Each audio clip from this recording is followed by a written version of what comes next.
Hello विजय काका। काका मैं संजय बोलता है। बोलो दामाद जी, कैसे याद किया? काका थोड़ा पैसा उधार चाहिए, अर्जेंट है। किती पाहिजे? 3000 रुपये। ठीक आहे, घरी येऊन घेऊन जा. पण काका मी ड्यूटीवर आहे. आप राणे मैदान पर पैसा लाकर दे सकते हैं? मैं उधर ही वेट कर रहा हूँ। ठीक है, एक 10 मिनट में पहुंचता हूँ मैं. हेलो सब ठीक तो है ना बाबा? हो काका हो, मस्त है मस्त है। और साक्षी ठीक है ना? एकदम अच्छी है काका, कोई लफड़ा नहीं। बस आप राणे मैदान पर आ जाइए। अच्छा ठीक है. अरे नीट घाल रे कवर. सरिता, हाँ अरे ऐकलंस का? बोला.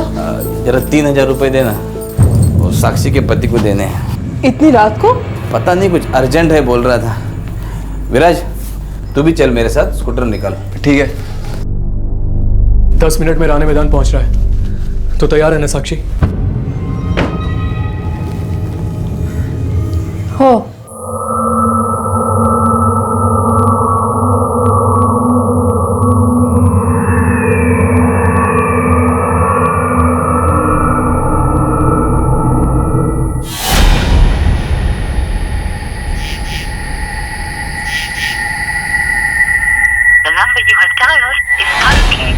काय झालं?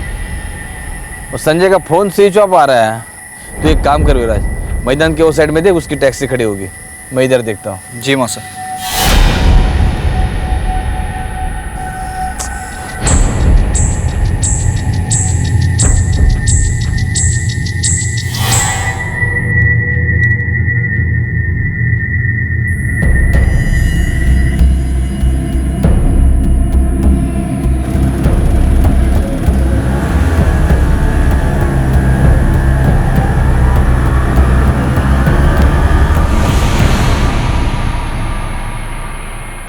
पूरे 1 घंटे इंतजार करने के बाद भी जब उसके मौसा विजय जाधव वापस नहीं आए तो विराज घर लौट आया और उसने अपनी मौसी सरिता को सारा किस्सा बताया. विजय जाधव का सेलफोन ऑफ आ रहा था.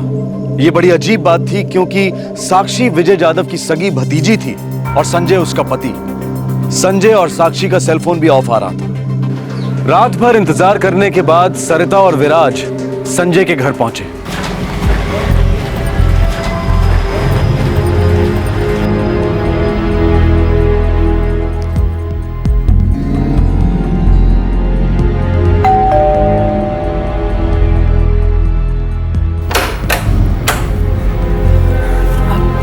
सरिता, विराज, क्या हुआ?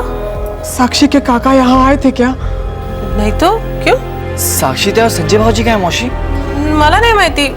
मैं अभी उठी हूँ, वो लोग भी घर पे नहीं है. पता नहीं कहाँ चले गए हैं. अरे देवा, ये भी रात भर घर नहीं आए हैं. मौसी, मुझे लगता है हमें पुलिस को इन्फॉर्म करना चाहिए. काहीतरी सॉलिड लोचा है. ये विजय जाधव से तुम्हारा क्या रिश्ता है? सर, ये मेरी मौसी है. इन्हीं के साथ रहता हूँ मैं. अभी 12वीं की तैयारी कर रहा हूँ. मेरे माँ बाप वो दोनों कोकण में रहते हैं. और ये साक्षी और विजय जाधव का क्या रिश्ता है? साक्षी मेरे पति के छोटे भाई अजय की लड़की है. हम सब कोकण के हैं. साक्षी भी 10वीं की तैयारी करने के लिए हमारे यहाँ आई थी 1 साल पहले. अरे अरे बस बस बस बेटा बस. देख, यहाँ अब मन लगा के पढ़ाई करना है. अनाजे, तू फिक्र करो ना उससे. अब इसको 10वीं पास कराने का जिम्मा मेरा है. मैं और इसकी आई दोनों डांट डांट के थक गए. 10वीं में 2 बार फेल हुई. बच्चे बड़ी हो गई है, उसे डांटने से नहीं प्यार से समझाते हैं. अब देख, मेरे यहाँ आ गई ना तो मेरा कहा मानेगी. अब तू डायरेक्ट अगले साल आना मिठाई का डिब्बा लेके. सरिता, तू बोल रही थी ना तुझे बेटी चाहिए, अब आ गई बेटी. देख, जा आजा बेटा. दादा, तुम मेरे बड़े भाई से ज्यादा पिता के समान हो. मैं तुम्हारा उपकार. अरे पागल हो गए तू? तेरे मेरे बीच में क्या है रे उपकार? और साक्षी क्या सिर्फ तेरी बेटी है? अभी इस विषय पर कोई चर्चा नहीं चाहिए. पहले ये बता, गांव से हापुस आम लाए कि नहीं? 4 पेटी लाए दादा, अपने ही पेड़ के. अरे वाह, अब तो मन भर के हापुस आम खाऊंगा रे. 1 साल पहले 10वीं की तैयारी करने आई थी और उतने में इस रिक्शा ड्राइवर संजय से शादी भी कर ली। जी हाँ साहब, मेरा बेटा ज्यादा पढ़ा लिखा तो नहीं है, लेकिन वो बहुत भला है, बहुत मेहनती है और वो इनके साक्षी से सच्चा प्यार करता है। हमें तो कुछ भी मालूम नहीं था सर। मेरे पति ने बहुत पैसा खर्च करके साक्षी को ट्यूशन क्लास में दाखिल करवाया था। हमें तो यही लगता था कि साक्षी रोज ट्यूशन क्लास जाती है।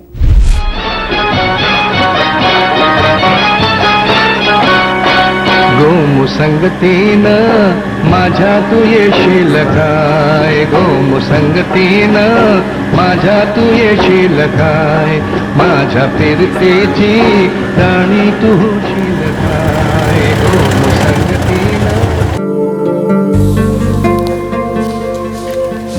ये लो। सुन, तू 18 की हो गई है। हाँ क्यों? फिर तो 10वीं के एग्जाम तो शादी के बाद भी दे सकती है। काय तेरे इसका है, मैं तुझसे शादी क्यों करूंगी? क्योंकि तेरे गाल लाल हो गए, सांसें फूल रही हैं तेरी, और देख आंखें मुस्कुरा रही हैं। वैसे मेरी खोली कोई महल नहीं है, लेकिन जब तू आ जाएगी ना तो हम मिलकर बनाएंगे ताजमहल। बोल बनाना है? साक्षी के बाबा बहुत बिगड़ गए थे जब साक्षी ने उन्हें संजय के बारे में बताया। अरे ऐसे मुंह काला करने के लिए भेजा था तुझे? मेरी नहीं तो कम से कम काका की इज्जत का ख्याल की होती बेशरम। ये देख, कोई मुंह काला वाला नहीं किया है हमारे साक्षी ने। मुंह काला कब होता जब वो कोई गलत करती, तो ऐसा कोई गलत तो किया नहीं है ना उसने। साक्षी बेटा, ऐसा कोई गलत नहीं किया है ना तूने?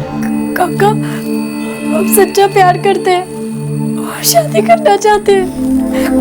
संजय अच्छा लड़का है। हाँ अच्छा लड़का है। तू गप्प बस रहे। ये देख, मैंने पता किया है, संजय अच्छा लड़का है। अब गरीब है तो क्या हुआ? अरे हम तो कभी इससे भी ज्यादा गरीब थे, लेकिन लड़के में कोई बुरी आदत नहीं है। हाँ? ईमानदार है, मेहनत से कमाता है, और सबसे बड़ी बात तो हमारे बच्चे से प्यार करता है। ये देख, तू टेंशन मत ले, शादी का पूरा खर्चा मैं उठाऊंगा। अरे दादा ये अरे गप बस, मुझे चर्चा नहीं चाहिए अभी।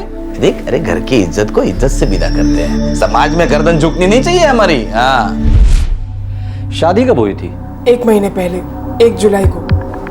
दहेज को लेकर कुछ अनबन हुई थी? नहीं साहब, हमने कुछ नहीं मांगा, सब कुछ अच्छी तरह से हो गया था। मेरे पति ने अपनी तरफ से बहुत कुछ दिया साक्षी को।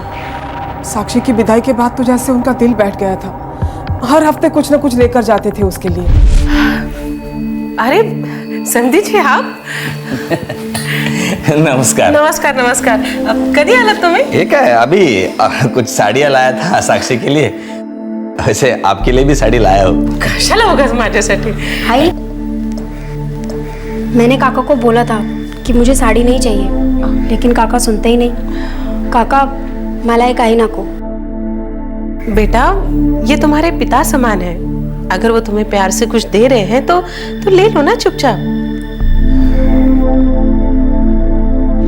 और कल रात साक्षी के पति संजय ने विजय यादव से 3000 रुपए मांगे। हो सर, और वो भी एकदम अर्जेंट। मैं और मौसा जी गए थे रानी मैदान पैसे लेके, लेकिन फिर मैंने देखा कि मौसा जी साक्षी ताई के साथ संजय भाऊ की रिक्शा में बैठ के कहीं चले गए। रिक्शा का नंबर याद है? हाँ साहब, MH02Z484। पाटिल, आरटीओ में फोन करके पता कराओ कि ये रिक्शा किसके नाम पे रजिस्टर हो। सर। और आप दोनों का घर तो 5 मिनट की दूरी पर है ना? हो साहब। तो संजय और साक्षी ने आपको बताया नहीं कि दोनों कहाँ जा रहे हैं? रात को खाने के बाद मेरा बेटा और बहू दोनों बाहर टहलने जाते हैं। मुझे लगा ऐसे ही गए होंगे, फिर मैं दवाई खाई और सो गई। सरिता जी, क्या इसके पहले कभी संजय ने आपसे पैसों की मांग की थी? कभी नहीं, ये पहली बार था। मेरा बेटा बहुत ही खुददार लड़का है, उसने आज तक कभी किसी से पैसे उधार नहीं लिए। फिर पता नहीं अचानक उसे समधी जी से 3000 रुपए क्यों मांगने पड़े। सब पता चल जाएगा। पाटिल, साक्षी, संजय और विजय यादव तीनों के लेटेस्ट फोटोग्राफ इन लोगों से ले लेना, तीनों के मोबाइल नंबर ट्रैकिंग पे डाल दो और तीनों की मिसिंग कंप्लेंट भी लिखवा लेना। हो सर। चलिए आप लोग मेरे साथ आइए।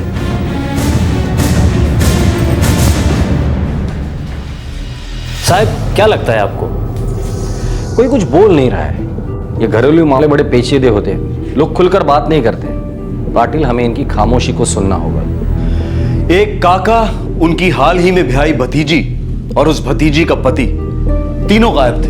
इतनी रात को क्या इमरजेंसी आ गई थी?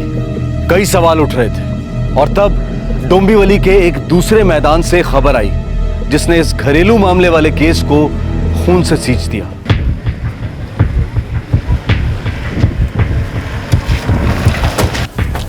साहब इस तरफ आइए।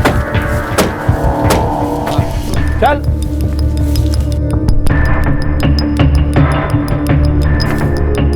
सर बॉडी से कोई आइडेंटिफिकेशन नहीं मिला, चेहरा बुरी तरीके से बिगाड़ दिया गया है। बॉडी को पोस्टमार्टम के लिए भेज दें। कत्ल करने से पहले विक्टिम को काफी मारा पिटा गया, नोचा गया। नॉर्मली मर्दों के नाखून इतने लंबे नहीं होते। मतलब इस मर्डर में एक औरत भी शामिल है। साहब कपड़े फटे हुए हैं, लेकिन उस विजय यादव के कपड़ों से मैच हो रहे हैं जो उसने कल रात पहने थे। डॉक्टर साहब ये विक्टिम की उम्र क्या होगी? करीब 40 से 45 साल। साहब विराज ने कहा था कि विजय यादव 10:30 के आसपास साक्षी और संजय के साथ ऑटो रिक्शा में कहीं गया था। पाटिल फॅमिलीला आयडेंटिफिकेशनसाठी बोलवून घ्या।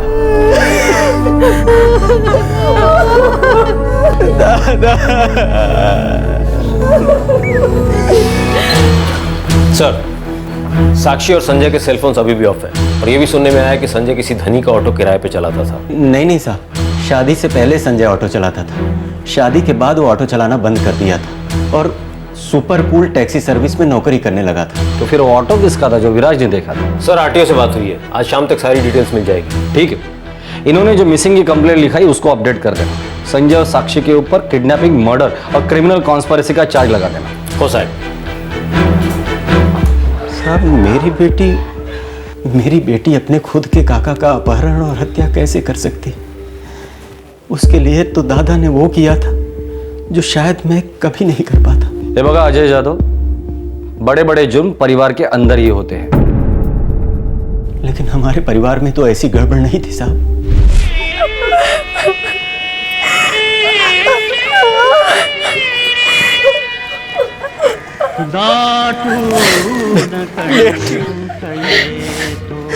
पहले अपने काका के पैर छू, पहला हक उनका बनता है।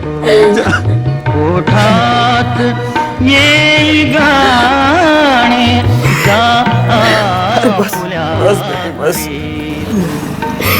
हमारे परिवार का आपसी प्यार ऐसा ही बना रहेगा। हमारा ये रिश्ता अभी खत्म नहीं हुआ है बेटी, ये तो एक नई शुरुआत है और तू कभी अकेली नहीं रहेगी। तेरा ये काका साहे की तरह हमेशा तेरे साथ रहेगा, समझी ना? मेरी साक्षी विजय दादा की बहुत इज्जत करती थी साहब। अजय जादव, पता चल जाएगा कि ऐसा क्या हुआ था कि इज्जत नफरत में बदल गई। देखिए ये मर्डर 3000 रुपए के लिए नहीं हुआ है। संजय और साक्षी के अलावा और लोग भी इसमें शामिल थे। पर क्यों साहब? दादा ने कभी किसी का कुछ नहीं बिगाड़ा था, हमेशा भला ही किया था। मुझे तो लगता है उस संजय ने ही कोई चाल चली होगी, मेरी साक्षी को फंसाया होगा। बहुत ही जल्द पता चल जाएगा। पुलिस को साक्षी और संजय पर शक हो गया था कि उन्होंने साक्षी के पिता समान काका विजय यादव का कत्ल किया है, लेकिन इस कत्ल के पीछे कोई ठोस वजह पकड़ में नहीं आ रही थी। इस केस के पत्ते धीरे धीरे तब खुलने लगे जब पुलिस को यह पता चला कि वो ऑटो कहां था।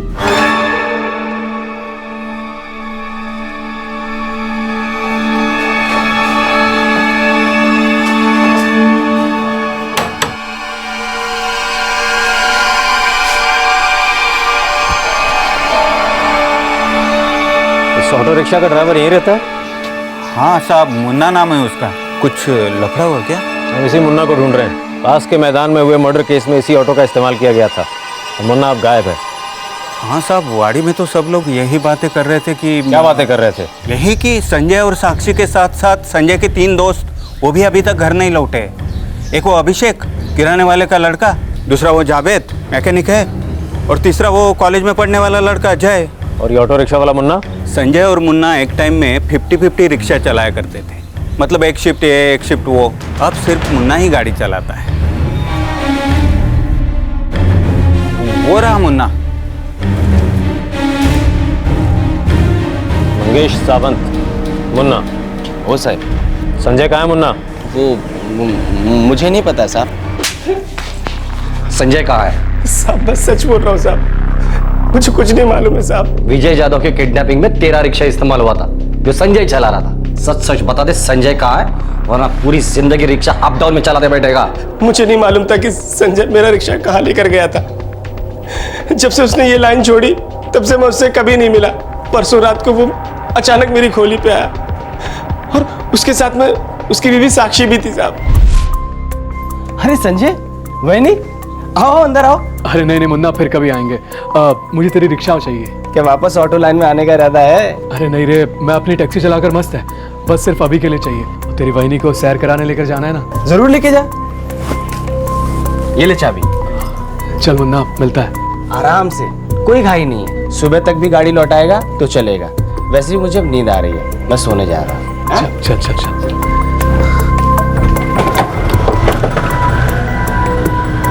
फिर गाड़ी तेरे पास आई कैसे? साहब मुझे लगा कि वो सुबह गाड़ी लौटाएगा, लेकिन वो रात के तकरीबन 12 साढ़े 12 बजे वो सर गाड़ी लौटा के चला गया। अरे संजय, मुन्ना ये ले चाबी। तू सुबह लौटाने वाला था ना? नहीं मुन्ना, वो मेरा काम हो गया। काम हो गया?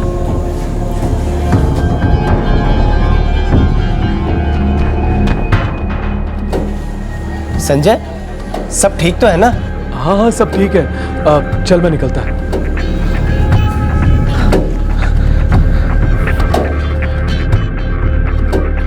इसके अलावा मुझे कुछ नहीं मालूम है साहब। सोच ले मुन्ना, आखिरी चांस दे रहा हूं मैं तुझे। हाय शपथ साहब, माँ कसम साहब, मुझे कुछ नहीं मालूम है साहब। सर, साक्षी का फोन ऑन हुआ था सर, विठल नगर बस स्टेशन के पास Hariom guest house. Lady constable को साथ में ले लो। सर। पाटिल साहब, गेस्ट हाउस के मैनेजर को पता है ना क्या करना है? हो साहब, समझा दिया है।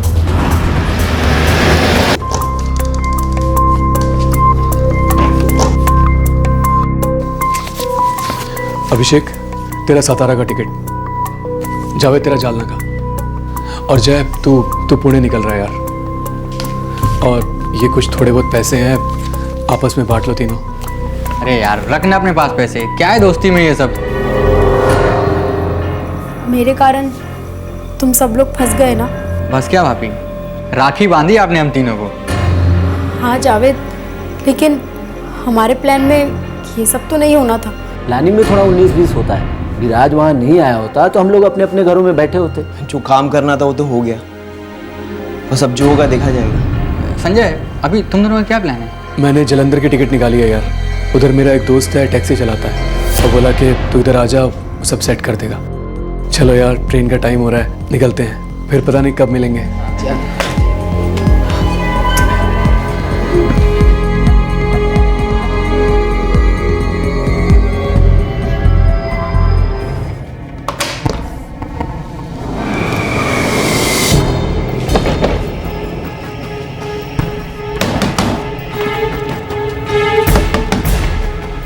ओ मैनेजर साहब,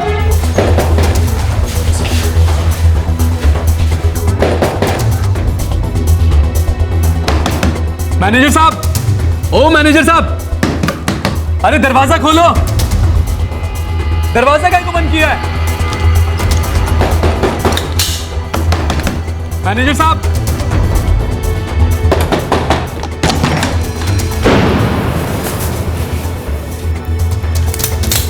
नहीं, इन्हें कुछ मत करो। अच्छा हुआ सभी के सभी यही मिल गए, लेके चलो सबको।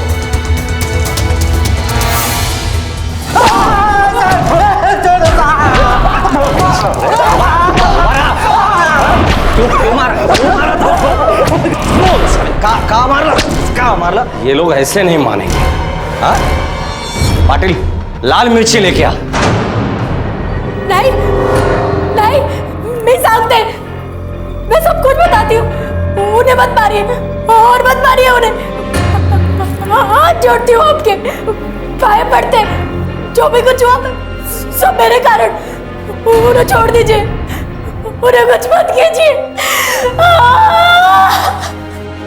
काफी पूछताछ के बावजूद संजय और उसके तीनों जिगरी दोस्त विजय जाधव की हत्या के बारे में मुंह नहीं खोल रहे थे, लेकिन उनकी दर्द भरी चीख सुनकर साक्षी की जुबान खुली। साक्षी ने पुलिस को बताया कि किस तरह से विजय जाधव की हत्या की गई, लेकिन जब हत्या का कारण साक्षी की जुबान पर आया तब पुलिस कर्मचारी भी सुनकर दंग रह गए। साक्षी की कांपती जुबान ने उस सच को बयां किया जो हमारे देश के हजारों घरों की दीवारों के बाहर नहीं जाता, बस इन दीवारों में यादों का मुर्दा बनकर दफन हो जाता है।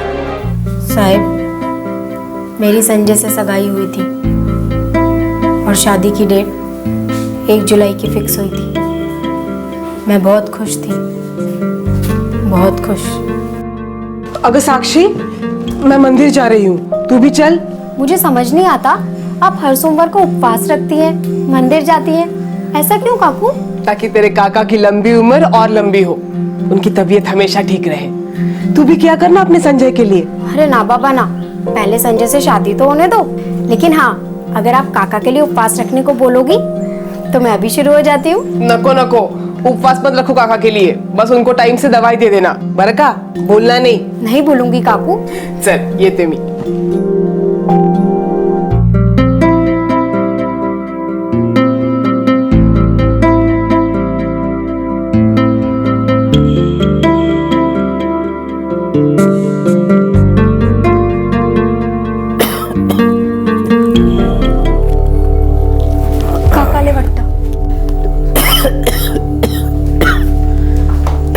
काका, आपकी दवाई।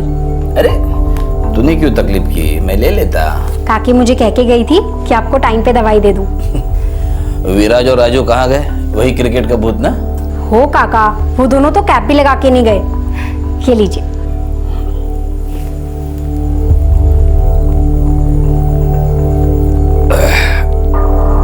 अरे वाह, तेरी सगाई की अंगूठी तो बहुत सुंदर है। ये बस नहीं थे, ये बस मस्त है ना? हाँ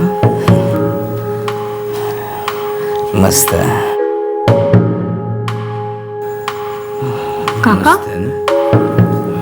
ये क्या कर रहे हो? मस्त है ना काका? मस्त है ना? मस्त है ना? मुझे लगा ये कोई बहुत ही गंदा सपना है जिसमें मेरे खुद के काका ने मुझे गंदा किया, माझा बलात्कार केला साहेब। मैं सोचती रही कि अब ये सपना खत्म होगा, अब उठूंगी, पर ऐसा नहीं हुआ साहिब। ये बुरा सपना चलता रहा, 3 महीने तक चलता रहा साहिब।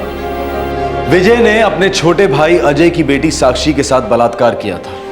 छोटा भाई अजय अपनी बेटी साक्षी को विजय की हिफाजत में सौंप कर गया था। साक्षी विजय को अपने पिता से ज्यादा सम्मान देती थी।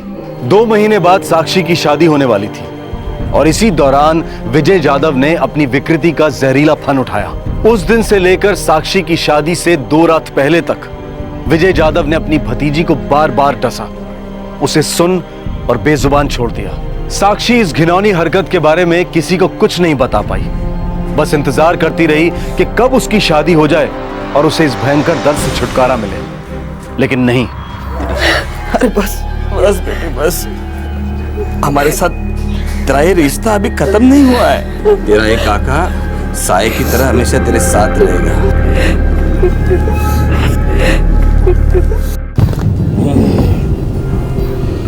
घर में कोई नहीं है ना साक्षी?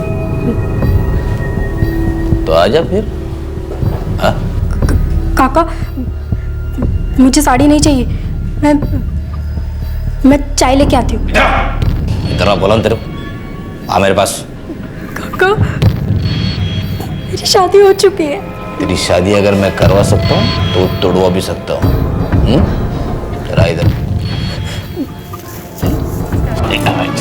मैं अलग अलग लोगों को अलग अलग झूठ बोलती रही कि मेरी ये उंगली कैसे टूट गई। खुद से भी झूठ बोलती रही क्योंकि मुझे यकीन ही नहीं होता था कि मेरे खुद के काका मेरा बलात्कार कर सकते हैं। लेकिन साहिब, मैं संजय से ज्यादा दिन झूठ नहीं बोल पाई। साक्षी, एक बात पूछूं? हाँ पूछो ना। तो दुखी है ना? नहीं तो। झूठ बोल रही है तो मुझे पता है कि तू क्यों दुखी है। क्या पता है? यही कि तू मेरे साथ खुश नहीं है। मेरी नौकरी से, मेरी कमाई से, इस छोटी सी खोली में दम घुटता है ना तेरा। तू अपने काका के पास जाना चाहती है? नहीं नहीं, कभी कभी नहीं। मैं उस घर में कदम भी नहीं रखना चाहती, और ये भी नहीं चाहती कि वो आदमी इस घर में आए। क्या हुआ? कोई झगड़ा हुआ क्या? नहीं, सब खत्म हो गया। साक्षी बोल ना। मला सांग ना मला। संजय वो मेरा काका नहीं, वो तो एक राक्षस है।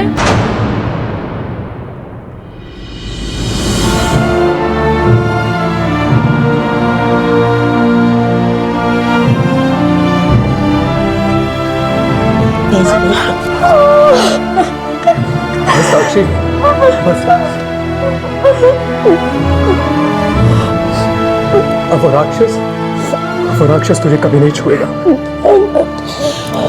बहुत दूर चले जाए। नहीं, विजय जादव दूर जाएगा, और इतना दूर जहां से कभी कोई नहीं लौटता।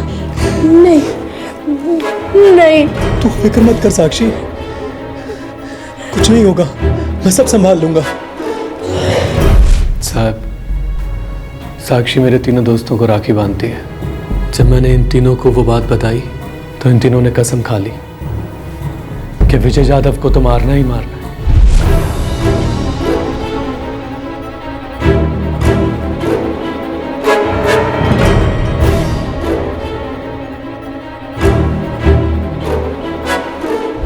मैंने अपने दोस्त मुन्ना से उसका ऑटो लिया और विजय जादव को 3000 रुपए के बहाने राणे मैदान पर बुलाया।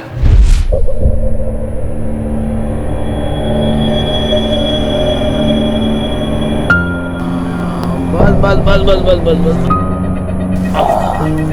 विराज साथ आ गया तो गड़बड़ हो गई, लेकिन फिर भी हम तीनों पीछे नहीं हटे।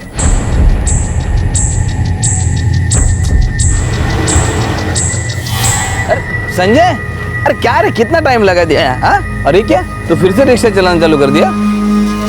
साक्षी, तू पण आलीस? सब ठीक तो है ना बाबा? काका आप अंदर बैठिए ना, आपसे कुछ बात करनी है। कैसी बात है? क्या चल रहा है तुम लोगों का? क्या करता है? अरे, अरे, अरे।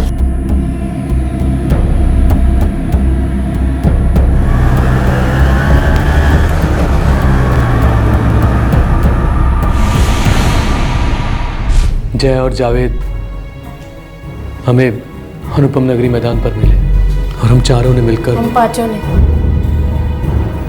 ने मिलकर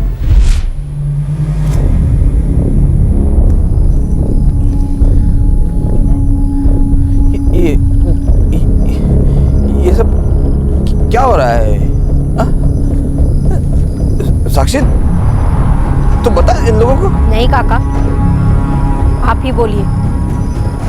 जिस बात के लिए आप मुझे धमकियां दे रहे थे, वो बात अब संजय को बता दीजिए। कौन सी बात बेटी? साले वैशी, अब बेटी बोल रहा है मुझे? बोल मेरे पति को, बता मेरे भाइयों को। कैसे तूने मेरा रेप किया था? कभी ने कैसे तूने मुझे धमकियां दी? मेरे बाबा ने तुझ पे भरोसा करके तेरे घर भेजा, और तूने अपनी भाई की बेटी के साथ छी, तू है तुझ पे साले गंदे कीड़े कुतरिया।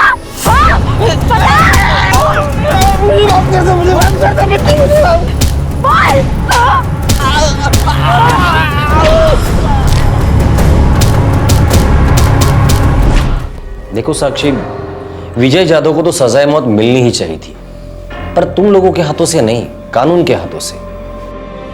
पर साहब, कानून विजय यादव को सजाए मौत कभी नहीं देता। शायद नहीं, पर जो जिल्लत भरी जिंदगी उसे मिलती थी वो उससे जीते जी मार डालती थी, और तुम दोनों की जिंदगी शुरू होने के पहले खत्म नहीं होती।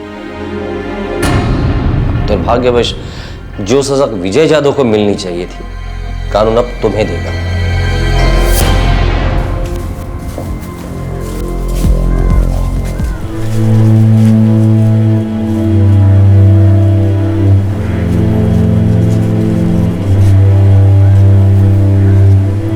बाबा, आपको लगता है मैं झूठ बोल रही हूँ, है ना?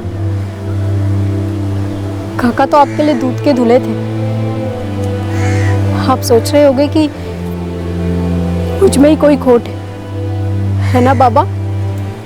अरे एक बार तो बोली होती। आप दिल से नहीं बोल रहे बाबा, तभी तो आंखें नहीं मिला पा रहे आप मुझसे। काका ने ठीक ही कहा था, कोई मेरा यकीन नहीं करेगा,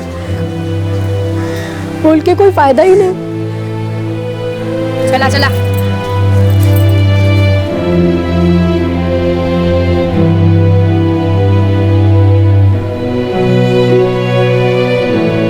साक्षी संजय, जावेद, अभिषेक और जय को कोर्ट में पेश किया गया। इनके खिलाफ चार्जशीट का ऑर्डर दिया गया है। फिलहाल पांचों जुडिशियल कस्टडी में। इंसेस्टुअस रेप यानी कि परिवार के किसी सदस्य द्वारा किया गया बलात्कार। दुनिया भर में इस तरह के बलात्कार को बेहद संगीन जुर्म माना जाता है और अक्सर इस तरह के जुर्म के लिए उम्र कैद की सजा सुनाई जाती है। 1983 में हमारे देश के रेप लॉज में काफी महत्वपूर्ण सुधार आए और उनमें से एक था रेप के लिए मिनिमम सजा, जो इस वक्त है 7 साल बामशक्कत। साथ ही कस्टोडियल रेप केसेस में मिनिमम 10 साल से लेकर उम्र कैद तक की सजा तय की गई है।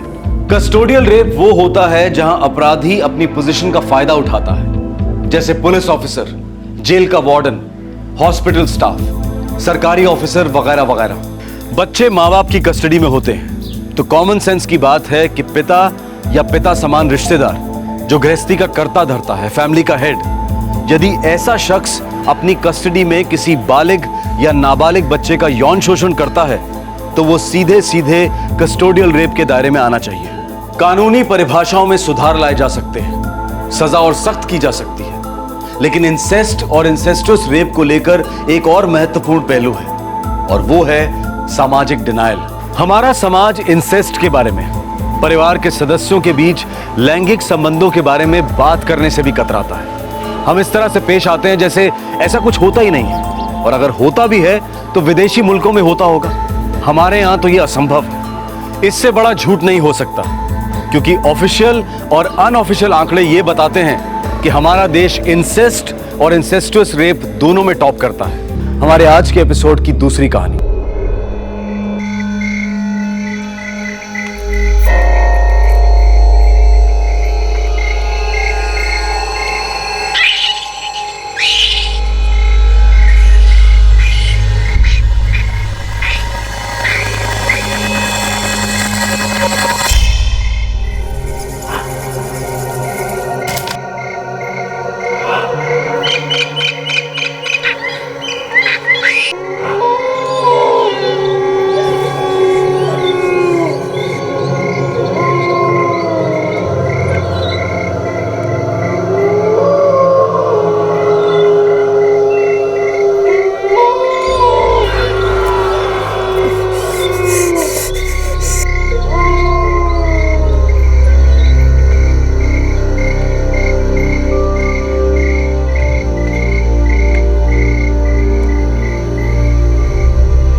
सूरज, अरे कहाँ मर गए तुम लोग?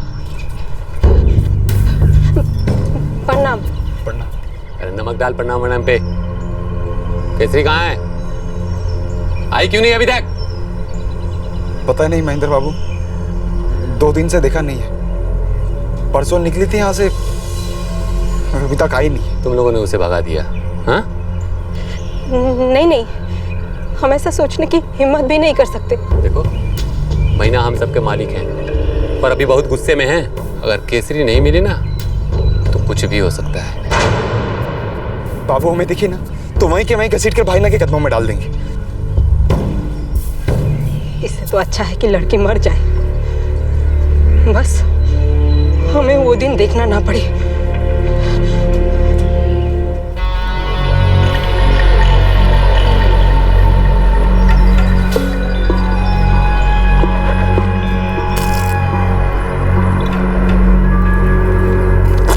जा जल्दी, काम जल्दी करो। कहाँ है वो? वो कहाँ गई होगी वो? कहीं नहीं भाग सकती भैया। उसके घर के बाहर अपने आदमी है। उसकी दोस्त है ना मेघा, उसके घर के बाहर भी, गांव के हर कोने कोने में अपने आदमी है। अपना गांव छोड़कर दूसरे गांव गई होगी। 13 साल की लड़की जंगल क्या पार करेगी भैया? जंगली बिल्ली है वो, ढूंढो उसे महेंद्र, ढूंढो। हमारे साथ ऐसी दगाबाजी नहीं कर सकती। लाऊंगा भैया, चाहे जो भी हो, आपके कदमों में जरूर लाऊंगा उसे।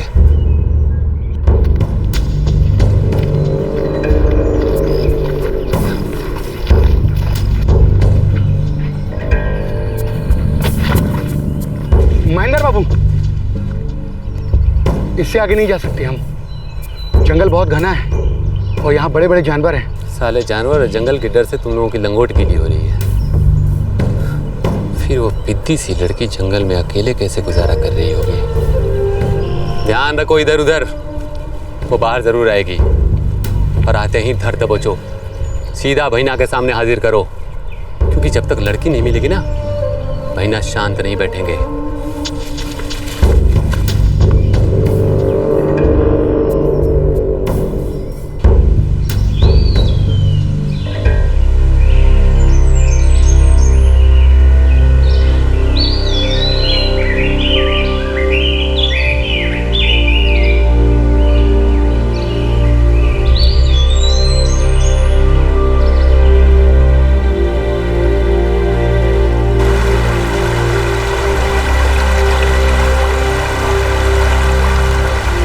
बाली पर्वत, केऊंझार जिला, उड़ीसा।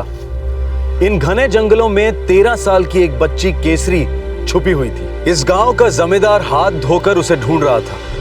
केसरी की मां और उसका भाई ये उम्मीद कर रहे थे कि वो केसरी का चेहरा कभी ना देखें। इस 13 साल की लड़की ने ऐसा भी क्या कर दिया था? ये वही लड़की थी जो कुछ दिनों पहले तक मासूमियत के आंचल में अपने बचपन को अलविदा कह रही थी।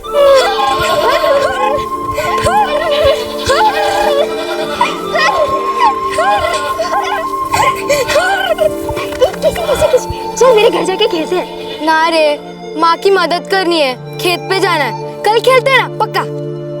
ए केसरी, हाँ खाना खाया तूने? ना। आजा आजा, खाना खा ले। पखाला खाइबू? आज नहीं काकी, कल आती हूँ ना, पक्का। आज काम है ना। हो जा।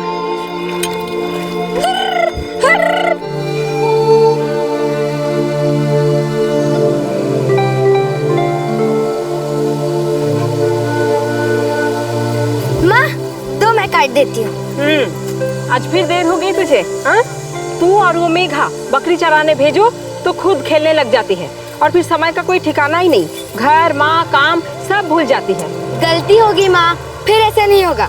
जा जा, देख तेरे सूरज दादा से 3 रुपये ले और दुकान से दाल ले आ, नहीं तो रात को खाने में कुछ नहीं मिलेगा। हाँ, ऐसा हो ही नहीं सकता। मैं यूं गई और सीधे घर पे जाती हूँ और फिर दाल भी भिगो के रखती हूँ, ठीक है? जा जा।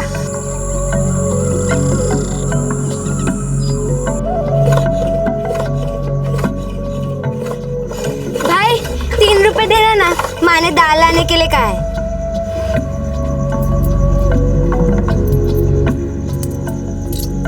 ले 5 रुपए, घर जाके 2 लौटा देना। क्या आप भी भाई, मैं थोड़ी लेके भाग जाने वाली हूँ।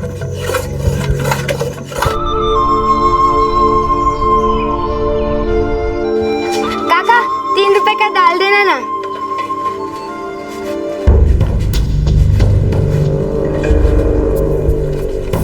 देख भाई, इस बार भैना का कुर्ता एकदम राजा महाराजा की तरह सिलना चाहिए, बिल्कुल शानदार।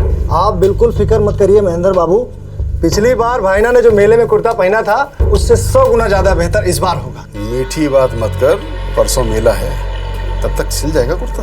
अब बिल्कुल सिल जाएगा, मैं पूरी रात खुद लगा रहूंगा जब तक कि आपका कुर्ता सिल न जाए। अगर नहीं सिला तो तेरी सारी सिलाई खोल दूंगा। आप भाईना शानदार कुर्ता बन जाएगा। ये देखिए, ये कपड़ा देखिए, ये कटक से मैंने खास तौर से आपके लिए मंगवाया है। दिल्ली, बम्बई, कलकत्ता के लोग इस तरह के कपड़ा पहनते हैं, आप इसे पहन के बिल्कुल छा जाएंगे। अरे वाह भैया, इस कुर्ते में तो आप एकदम से दुल्हे राजा लगोगे, 20-22 साल के छबीले। सुनो सुनो सुनो, बाली पर्वत के गांव वालों सुनो, आज नहीं, कल नहीं, परसों परसों बाली पर्वत के खुले मैदान में लग रहा है मेला। आप सभी को आना है, मस्ती में झूमना है, नाचना है, गाना है, और सभी लड़कियां हीरोइन बनकर आएंगी और सारे लड़के हीरो बनकर आएंगे, क्योंकि वो चुनेंगे अपनी मनपसंद हीरोइन। खेल होगा, मजे होंगे और साथ ही में दिखाई जाएगी फिल्म मुंह ताते लब करूची। तो सुनो सुनो सुनो, बाली पर्वत के सभी गांव वालों जरा मेरी बात ध्यान से सुनो। परसों मेले में पहुंचिए बाली पर्वत के खुले। देश के हर गांव में आज भी मेला बहुत मायने रखता है। बाली पर्वत गांव का ये सालाना मेला साधारण नहीं है। यहाँ जिंदगियों का मेल होता है, तकदीरों का खेल होता है। इस मेले में अगर किसी लड़के को कोई लड़की पसंद आ जाए तो बस वो उसी वक्त सिंदूर से उसकी मांग भर देता है और उसी पल से वो लड़की उसकी पत्नी हो जाती है।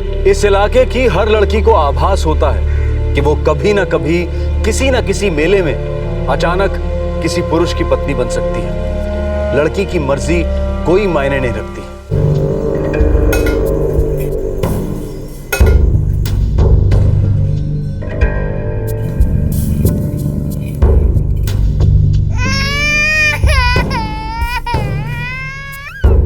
खाने का मजा किरकिरा कर रहा है, दूध पिलाओ से, जय से।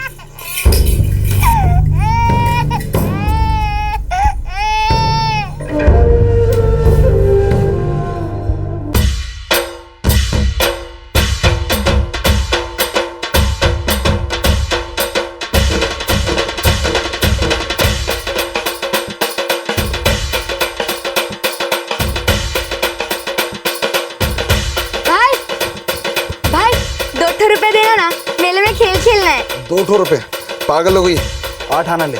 भाई 5 खेल खेलने हैं तो ₹1 ले। अच्छा ठीक है, ₹1.5 देना, जल्दी देना। खुश? ए केसरी, हाँ शीघ्र आसिबू, देर राती तक सिनेमा देखते मत बैठना। ठीक है माँ, खड़े खड़े देख लूंगी।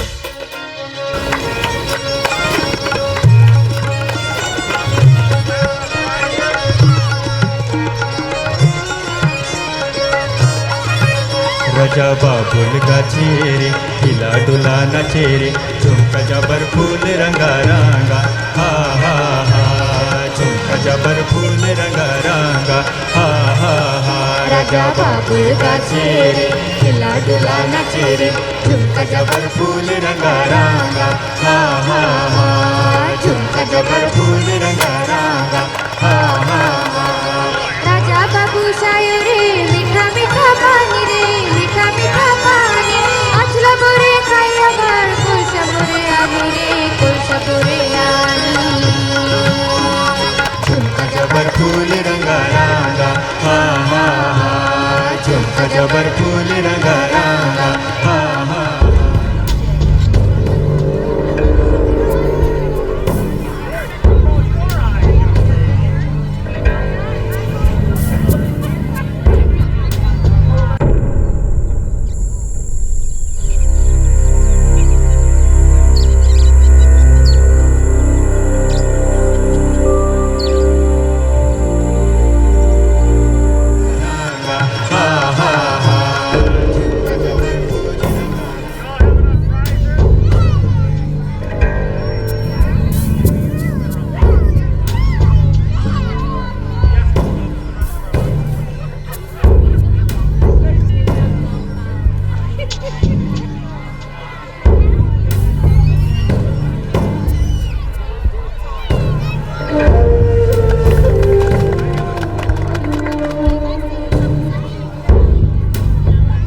अखिलेंद्र गांव का जमींदार था, स्टेटस में शायद सबसे ऊंचा। उसकी पहले 4 शादियां हो चुकी थी। पहली जब वो 24 साल का था, दूसरी जब वो 32 साल का था, तीसरी जब वो 38 साल का था और चौथी शादी 44 साल की उम्र में। अब वो 50 का होने वाला था। उसकी 2 बीवियां गुजर चुकी थीं। एक बीवी को उसने छोड़ दिया था, अब सिर्फ चौथी बीवी उसके साथ रहती थी। अब 50 की उम्र में वो 5वीं शादी करने चला था और दुल्हन का नाम था केसरी। जी हाँ, ये वही 13 साल की लड़की थी जो इस मेले में घूमने आई थी। अखिलेंद्र उसे अपनी पत्नी बनाने वाला था, लेकिन ये उसके लिए कोई नई बात नहीं थी। उसकी पहली 4 पत्नियां बालिग होने से पहले ही उसकी जागीर बन गई थी। आज से मैं तुम्हारा स्वामी, तुम मेरी स्त्री। मुझको तुम्हारा स्त्री नहीं बनना है।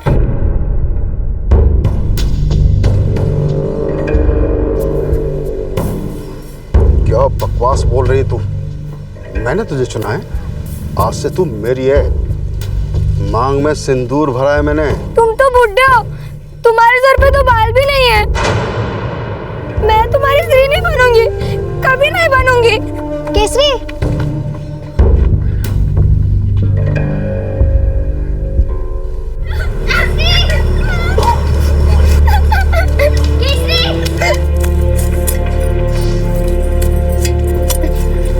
रे केसरी, कौन हिला माँ? रो क्यों रही है? माँ, जमींदार ने मेरे मांग में सिंदूर भर दिया। कह रहा था कि वो आज से मेरा स्वामी है। रे पगली, तू रो क्यों रही है? तुझे तो खुश होना चाहिए। तेरे मांग में उसने सिंदूर नहीं, सुना भरा है। सुना, राज करेगी तू, मेरी रानी। माँ, से बुढ़ा अच्छी। अरे बूढ़ा हो या जवान, मर्द मर्द होता है। उसकी ताकत उसकी दौलत में होती है। मुझे नहीं चाहिए ऐसा मर्द। मैं उसकी स्त्री नहीं बनूंगी। स्त्री नहीं बनूंगी का क्या मतलब? तुम उनकी स्त्री बन गई हो और वो तुम्हारे स्वामी, तुम्हारे सब कुछ। नखरे ना करना उनके सामने। मैं उनकी स्त्री कभी नहीं बनूंगी माँ, कभी नहीं, कभी नहीं बनूंगी। केसरी, केसरी,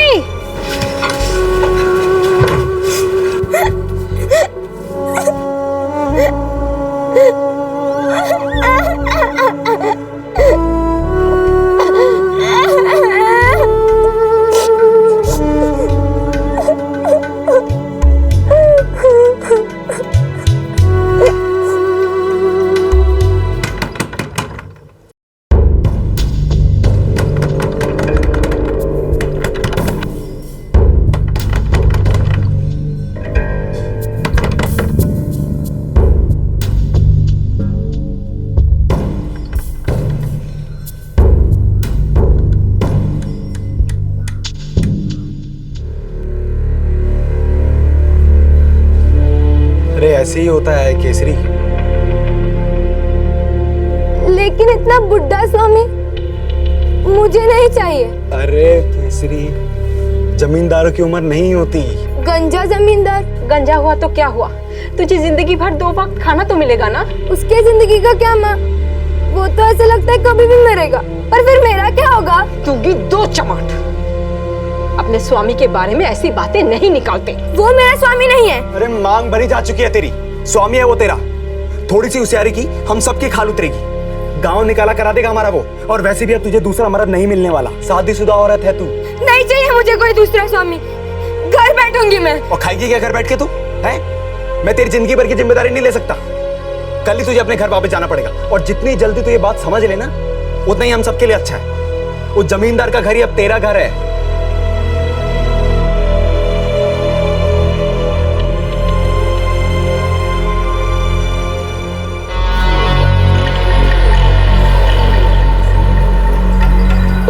चल जल्दी मारक। सुना है कि दूसरी ला रहे हो। हाँ, आज से तू अंदर वाले कमरे में पड़ी रहे।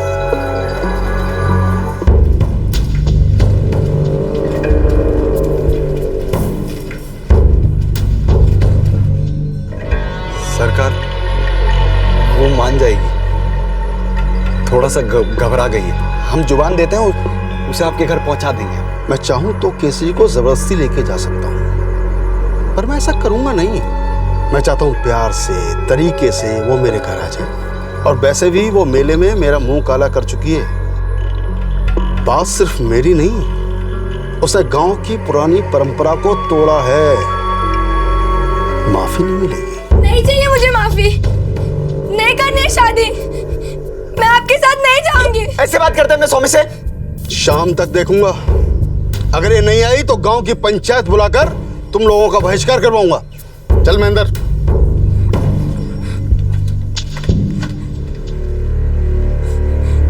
केसरी की ये बगावत, ये अकड़ सिर्फ उसके परिवार वालों को ही नहीं बल्कि पूरे गांव को तकलीफ में डाल रही थी, धमका रही थी। सदियों से चली आ रही प्रथा को चैलेंज किया गया था। पाप है पाप। ये लड़की केसरी पूरे गांव को सजा दिलवा के रहेगी और हम ऐसा होने नहीं देंगे। बात सिर्फ मेरी नहीं है, बात उसूल की है, लाज की है, मर्यादा की है। हम सब लोग मरकर जब स्वर्गलोक में जाएंगे तो अपने पूर्वजों को क्या मुंह दिखाएंगे? हाँ भाईना मैं एक बात बोलना चाहती हूँ और सभी गांव को मैं हाथ जोड़कर कहती हूँ, केसरी को छोड़ दीजिए। केसरी अभी बच्ची है। भाईना आपके तो 4 बीबियां हो चुकी है। भाईना दया करो तू। क्या कहना चाहती है निर्मला? तो उसकी तरफदारी कर रही है या मेरी बुराई? नहीं भाईना, मैं बस इतना कहना चाहती हूँ कि हमें कानून के हिसाब से चलना चाहिए और हमारे देश का कानून बच्चों की शादी को गलत मानता है। देश का कानून? कौन सा देश, कौन सा कानून? हमारा एक ही कानून है जो हमारे पुरखों ने बनाया। इस गांव का कानून। हमारा गांव एक राज्य में है और हमारा राज्य एक देश में है, भारत देश। और भारत देश का कानून सबसे बड़ा कानून है। बकवास बंद कर निर्मला। 2 क्लास क्या पढ़ ली है स्कूल की? बहुत मास्टरी झाड़ रही है। इस गांव के कानून से बड़ा कोई कानून नहीं। अगर कल तक कुंती की बेटी केसरी भाईना के घर नहीं पहुंची तो पंचायत आदमी भेजेगी और उसे घसीट के इनके कदमों में डाल देंगे। अब केसरी भाईना की है और आखिर तक रहेगी। देख और मार मत खा मुझसे, चुपचाप जा। कोई गरीब अगर मांग में सिंदूर भरता तो एक मुट्ठी चावल के लिए तरसती। उसके सर पर बाल होते पर जेब खाली, क्या करती फिर? इससे अच्छा रिश्ता तेरे लिए हो ही नहीं सकता, समझा इसे? जा केसरी, मैं कह रहा हूं तुझे, जा।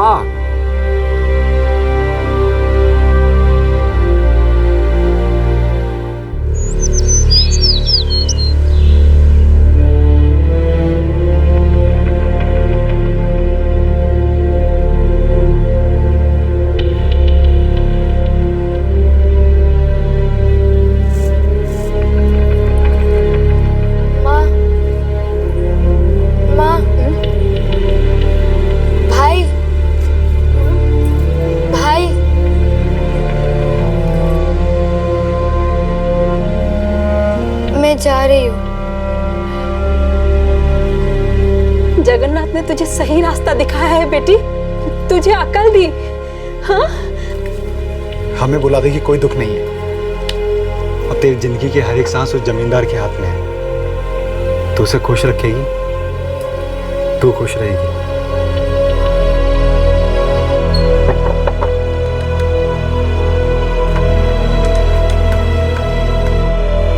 हिलाते जाएगी क्या? कपड़े तो लेती जा। लौट के ले लूंगी माँ।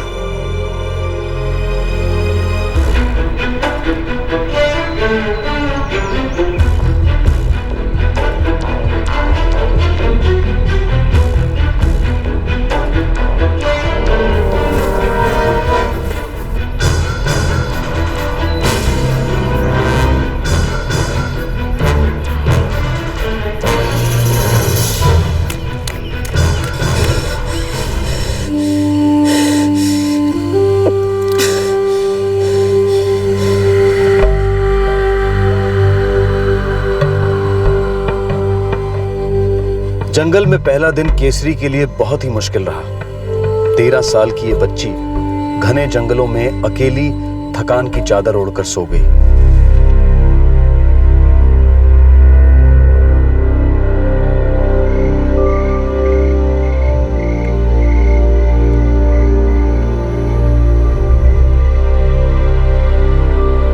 कुंती, बेटी के ऊपर तुम जरा सा लगाम लगाकर नहीं रख सकी?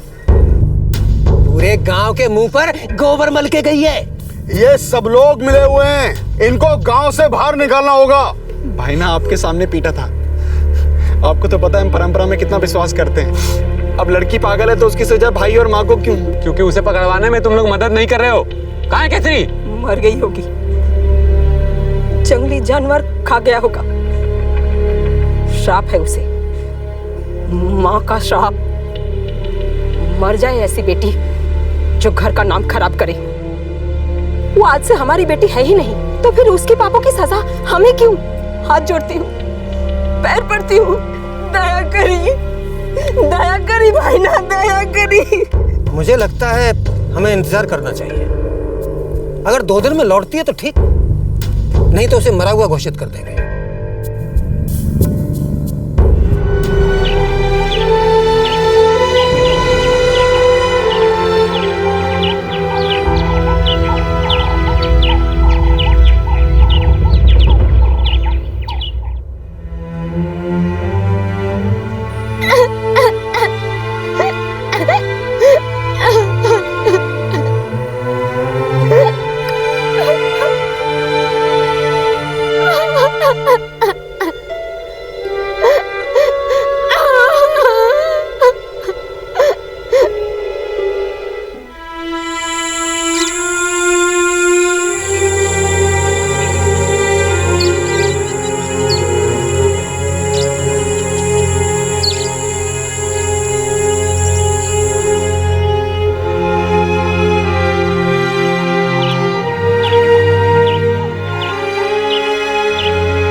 जंगल में 8 दिन 8 रातें अकेले काटने के बाद केसरी पूरी तरह से हताश हो चुकी थी। उसकी सारी शक्ति खत्म हो गई थी। मायूसी से घिरी 13 साल की केसरी ने अपनी जिंदगी खत्म करने का फैसला कर लिया।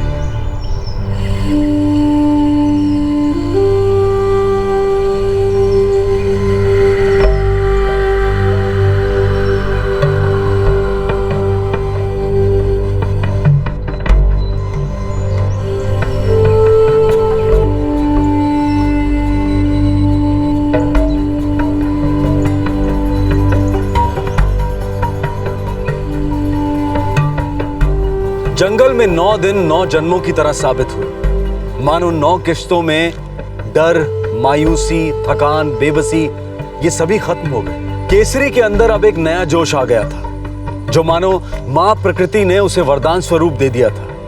अब केसरी चल पड़ी, लेकिन अपने गांव की तरफ नहीं, बल्कि उस तरफ जहां वो कभी गई ही नहीं थी। चलते चलते केसरी ब्रह्मनीपाल आउटपोस्ट पहुंची और सबसे पहले वहां के पुलिस स्टेशन में जाकर उसने मदद के लिए दस्तक दी।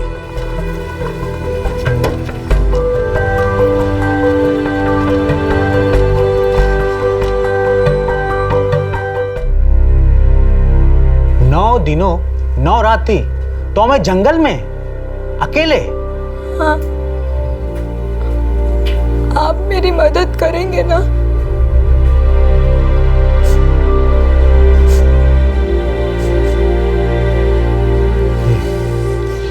देखो बेटा, तुम एक बहादुर बच्ची हो, बहुत बहादुर हो तुम। लेकिन मुझे वापस गांव जाने की हिम्मत नहीं है। मेरी माँ और सूरज भैया मुझे उस बुड्ढे के पास भेज देंगे। कोई नहीं भेजेगा। तुम्हारी मर्जी नहीं है तो तुम्हें कोई कहीं नहीं भेज सकता। केसरी रो मत। अच्छा एक बात बताओ, तुम्हारे गांव में कोई तो होगा जिस पे तुम भरोसा कर सकती हो? तुम्हारा कोई दोस्त, कोई रिश्तेदार? हाँ, मेरी एक दोस्त है, मेघा।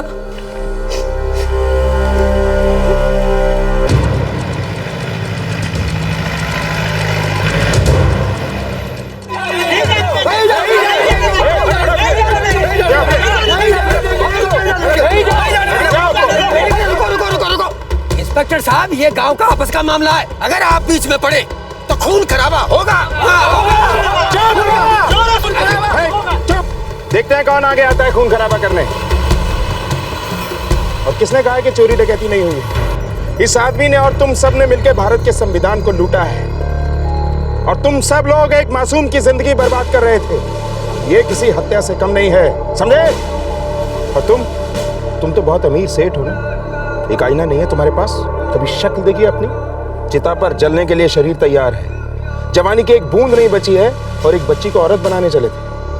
थाने में चलो, आज की रात थाने में रहने के बाद कभी सुहाग रात मनाने के लायक नहीं रहो।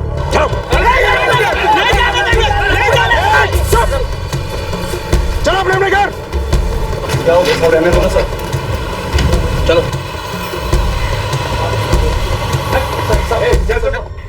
भला झियोटे ए टिके खाइनियो आ टिके खाइनियो ए देखो खोल भला झियोटे मो। केसरी, हमने जमींदार और तुम्हारे भाई सूरज दोनों को गिरफ्तार कर लिया है। साहेब खूब भलो करचंती।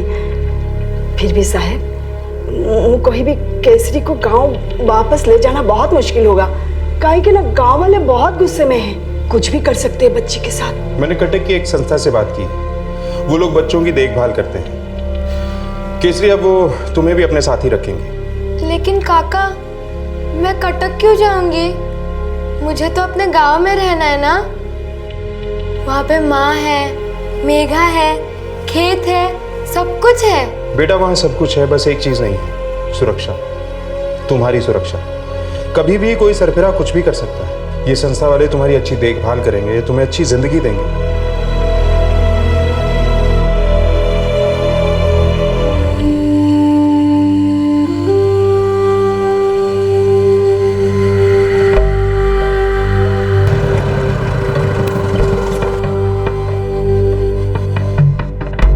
आओ केसरी।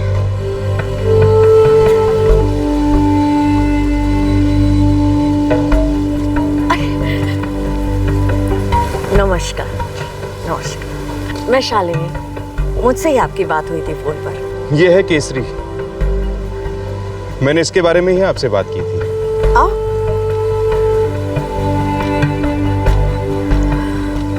बड़ी प्यारी बच्ची है और जितनी प्यारी है उतनी बहादुर भी है ना?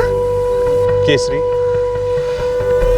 तुमने मुझे काका कहा था, तो तुम मेरी प्यारी सी सुंदर सी बेटी हो। कोई भी कष्ट हो तो अपने इस काका को याद करो, ठीक है? केसरी, तुम्हें यहाँ कोई कष्ट नहीं होगा। देखो तुम्हारे जैसे कितने बच्चे हैं यहाँ तुम नए नए लोगों से मिलोगी, नई नई बातें सीखोगी और खास करके अपने पैरों पे खड़े होना सीखोगी।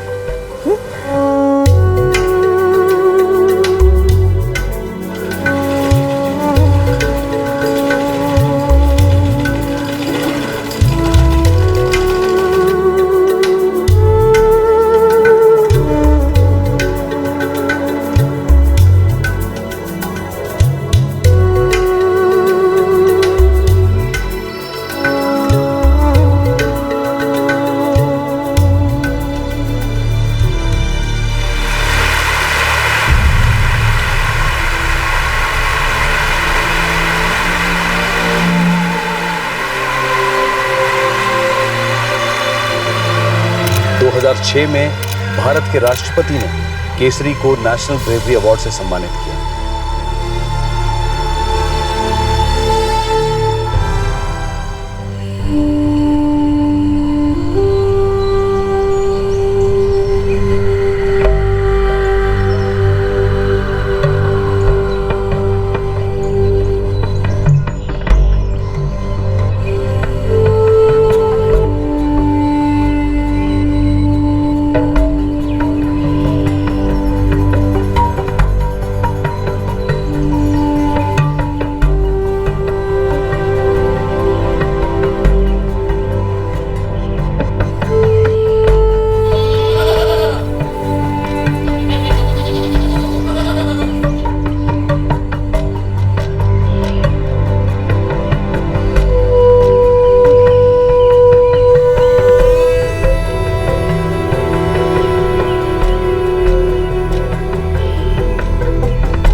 केसरी 7 साल तक कटक के चाइल्ड हेल्पलाइन होम में रही। जब वो 18 की हुई तो उसने चाइल्ड होम छोड़ने की बजाय वहीं नौकरी करना पसंद किया। 2012 में 20 साल की उम्र में केसरी अपने गांव लौटी। गांव आकर उसे पता चला कि उसकी मां कुंती ने दूसरी शादी कर ली थी और वो गांव छोड़कर चली गई थी। उसके बड़े भाई सूरज ने उससे कोई भी रिश्ता रखने से इनकार कर दिया था। केसरी को यह भी पता चला कि गिरफ्तारी के सिर्फ 8 दिन बाद जमींदार अखिलेंद्र और उसके भाई सूरज की जमानत हो गई थी और जमानत पर छूटने के बाद अखिलेंद्र ने एक और शादी कर ली। इसकी वजह से केसरी ने बाली पर्वत गांव छोड़ने का फैसला किया और वो जजपुर जिले के फूलाझारी गांव में अपनी चाची के पास रहने आ गई। यहाँ केसरी अपनी जीवनी कमाने की कोशिश कर रही है। उसने अपने पैरों पर खड़े होने का संकल्प कर लिया है। हमने इस केस के बारे में आपको क्यों बताया? क्या इसे दिखाना जरूरी था? हमारे राष्ट्रगीत में हमारे देश के अलग अलग राज्यों का वर्णन है, लेकिन हम में से कई लोग ऐसे भी हैं जिन्हें इन राज्यों के बारे में पता भी नहीं है। और इन राज्यों में ऐसे लाखों लोग हैं जिन्हें हमारे राष्ट्रगीत के बारे में नहीं पता, राष्ट्र के संविधान के बारे में नहीं पता, राष्ट्र की परिभाषा नहीं पता। पिछड़ेपन के दलदल में धंसे हमारे देश के इन हिस्सों में अपने हक के लिए खड़े होना मानो नामुमकिन है। ऐसे हालात में एक 13 साल की लड़की केसरी ने जो कर दिखाया वो अद्भुत था। 9 दिन 9 रातें जंगल में बिल्कुल अकेले, ये किसी कमांडो ट्रेनिंग से कम नहीं था। उसके बाद उस बच्ची ने बड़ी समझदारी से पुलिस की मदद मांगी और उसे मदद मिली भी। पर सवाल ये उठता है कि केसरी को इस यातना से गुजरना ही क्यों पड़ा?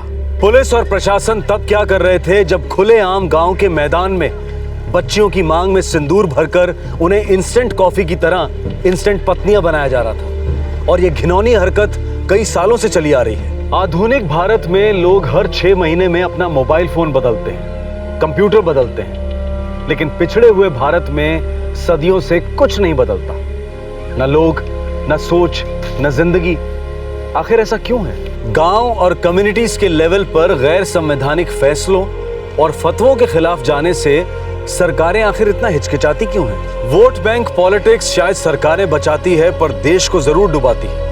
अगर हम चाहते हैं कि सरकार में ऐसे लोग हों जो पिछड़ेपन को बनाए रखने की बजाय उसे दूर करें, तो हम सभी भारतीयों को बहुत सोच समझकर लार्जर पिक्चर को मद्देनजर रखते हुए वोट करना होगा। एक ऐसे भारत की कल्पना करनी होगी जहां हर गांव की केसरी 13 साल की उम्र में ससुराल नहीं बल्कि हाई स्कूल जाए। एक ऐसा भारत जहां गांव हो या शहर, हर जगह एक ही कानून लागू हो, हर भारतीय को आगे बढ़ने का अवसर मिले। केसरी की गाथा को हमारी जिंदगी से अलग समझना बहुत बड़ी भूल होगी। 9 दिन और 9 रातें जो उसने जंगल में काटे हैं, ये पूरे देश के लिए दस्तक है कि दिल्ली अभी बहुत दूर है। इस तरह के और भी एपिसोड देखने के लिए हमारे चैनल को सब्सक्राइब करें और बेल आइकन दबाना ना भूलें।